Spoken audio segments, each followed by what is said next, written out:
अस्सलाम वालेकुम and welcome to our YouTube channel. आज की इस वीडियो में हम देखने वाले हैं कि अगर आपने सीटेट में इंग्लिश को आपकी फर्स्ट लैंग्वेज में लिया है या सेकंड लैंग्वेज में लिया है तो what will be the difference.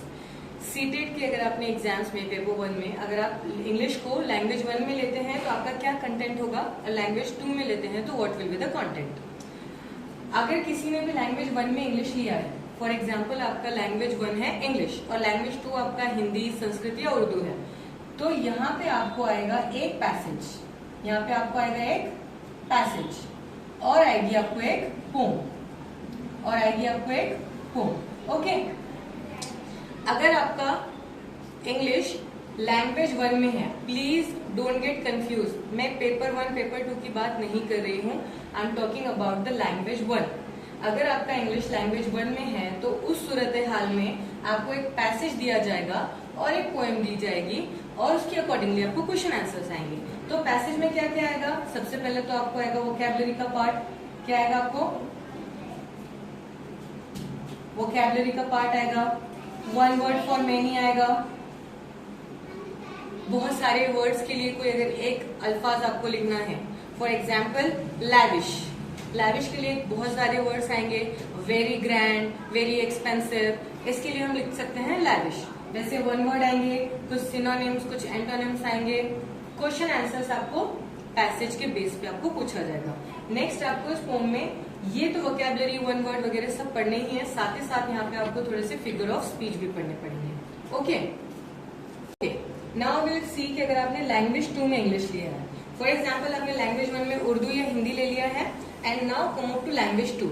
आपने लैंग्वेज 2 में इंग्लिश लिया है, लैंग्वेज 1 में आपने इंग्लिश नहीं लिया है, तब लैंग्वेज 2 के अंदर आपको एक पैसेज, फर्स्ट क्वेश्चन भी आपको पैसेज ही आएगा और जैसे यहाँ पे आपको एक पैसेज एक पोम था, वैसे यहाँ पे आपको दोनों भी पैसेज ही आएंगे, यहाँ पे आपको दोनों भी पैसेज ही आएंगे।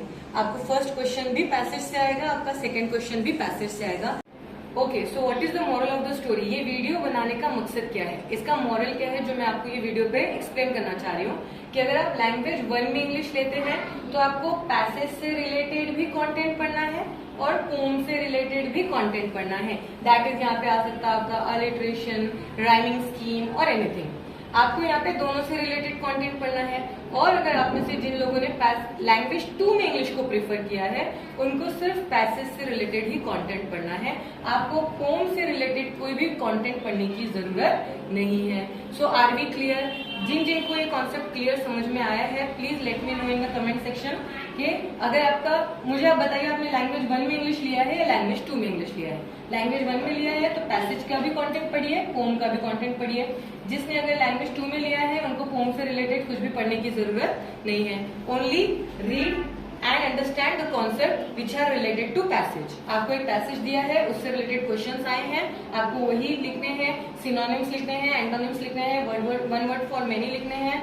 आपकी कुछ बहुत सारे आपके पास में वर्ड्स की मीनिंग आपके पास होनी चाहिए, आपकी वोकैबुलरी बहुत स्ट्रांग होनी चाहिए, कम से कम आपको 1000 वर्ड्स की मीनिंग आने चाहिए।